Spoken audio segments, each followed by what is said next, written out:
As soon as you opt to be a content creator and record your first video, whether it's a vlog, a talking head, a tutorial, unboxing, or anything else, you quickly realize one thing: you can't just upload this raw video as it is. It needs editing. And at this point, you're faced with two options. One, you learn editing yourself, which can be time consuming and might slow down your content creation. Or two, you outsource your editing so you can focus on creating more content instead of getting stuck in the technical side of things. Now, when it comes to outsourcing your video editing, you've probably heard people say something like, just go to Fiverr, buy an editing package from some seller, and boom, your life is set. But here's the thing, that's not the whole story. See, hiring an editor isn't just about clicking order now and expecting some magic to happen. A lot of creators do this and then end up frustrated because the final edit does not match their vision. There are endless back and forth revisions, or worse, they feel like they've wasted money altogether. And it's not always because the editor was bad. Most of the time, it's because the creator did not know how to communicate what they wanted, or didn't even know what to look for in the first place. That is exactly why I'm making this video, to give you the ultimate guide to outsourcing your editing the right way, so you save time, save money, and actually get edits that you're proud to upload.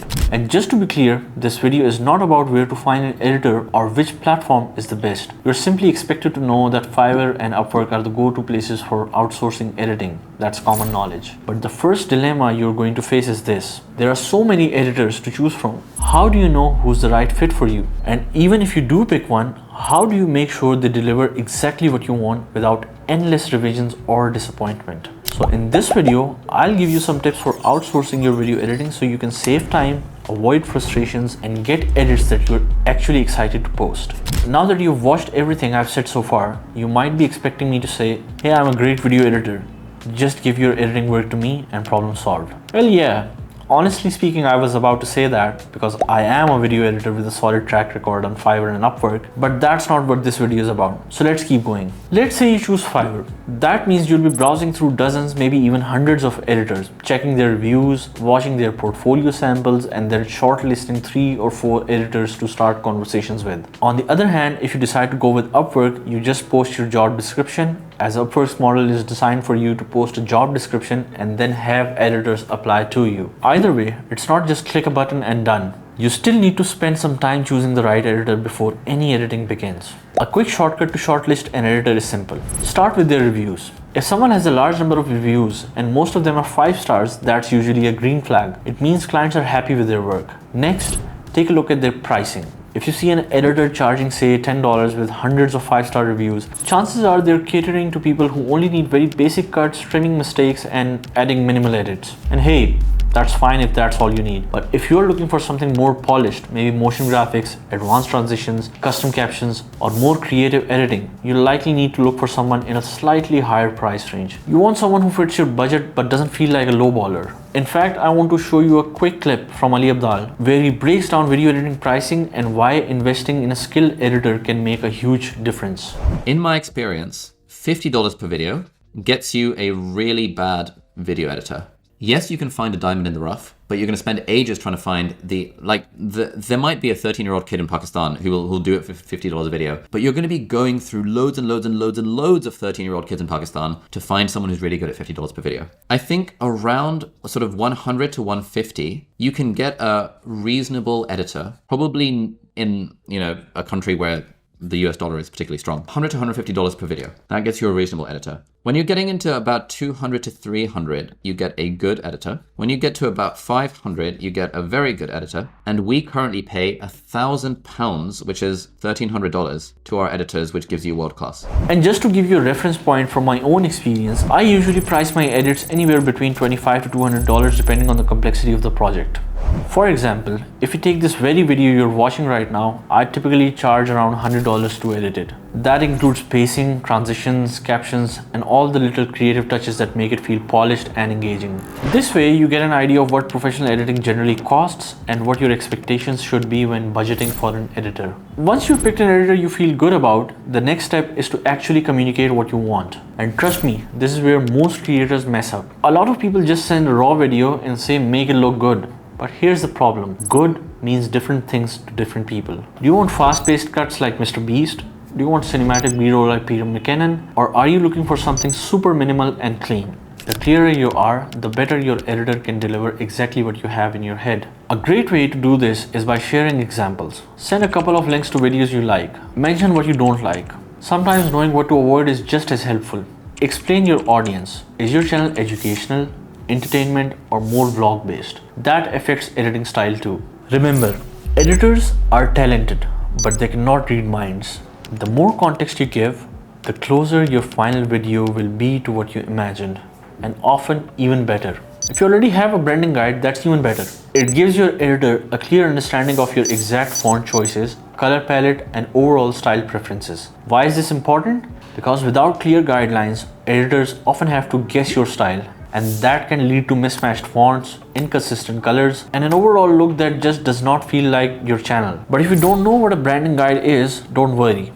Think of it as a simple one-page reference sheet that shows your channel's fonts, your brand colors, any logo or style elements that you use consistently. It doesn't have to be fancy. Even a screenshot of your chosen colors and font works. The goal is to make sure every video your editor delivers looks consistent and professional. Once you've done all of this, share your style, branding guide, and references. Ask your editor if they've worked on something similar before. If they can share links like a Google Drive folder of portfolios showcasing similar work, it becomes much easier for you to judge their skill set. This step is important because sometimes an editor may be great, but their experience might be in a completely different style than what you want. Seeing similar work upfront saves you from surprises later and gives you confidence that they can deliver what you have in mind. After all that, the next thing is negotiating your budget and deadline. And that is where you need to be crystal clear about what the timeline actually means. If an editor says 4-day delivery, ask them, does that mean I'll get the first draft in 4 days or the final complete project with revisions? Because here's what happens sometimes. You expect to have the entire video done in 4 days, but what you actually get is the first draft on day 4. Then the revisions take another day or 2, and suddenly your 4-day timeline has turned into 6. That's why this communication needs to be clear from the very beginning. It saves you from frustration and helps your editor manage expectations realistically. Now you've successfully placed your order and assigned your raw footage to the editor. You've waited, and now the edited video has been delivered back to you. This is where things can get a little tricky because giving revisions is often harder than it sounds. It's not that the editors don't want to make changes, it's just that explaining your feedback can be challenging. Giving exact timestamps and properly describing what you want changed can feel like a chore. That's why I recommend using these two tools. Frame.io is perfect for giving timestamp comments directly on the video. No confusion, no long email threads. Loom lets you record your screen while you talk through your feedback. Instead of writing long paragraphs trying to explain a single change, you can visually show it and explain it in real time. It's faster, clearer, and your editor will thank you for it. Using tools like these makes the revision so much easier and helps you get to the final polished version of your video much faster. And if after this, things still aren't getting resolved, don't worry. Both Fiverr and Upwork have Zoom integration built right in. Sometimes a quick face-to-face call can clear up misunderstandings that would take hours of messaging back and forth. You can share your screen, explain exactly what you want, and your editor can ask questions in real time. It's one of the fastest ways to make sure both of you are on the same page and move forward without delays. Now, if you're happy with your final video, that means you might have just found your go-to editor.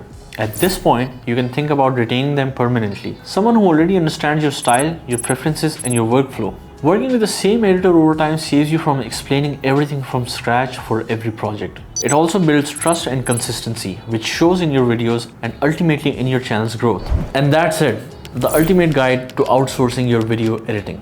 Outsourcing might feel overwhelming at first, but once you understand how to shortlist editors, share your style and branding, give clear feedback, and build a relationship, it becomes one of the best decisions you can make as a creator. Because here's the truth.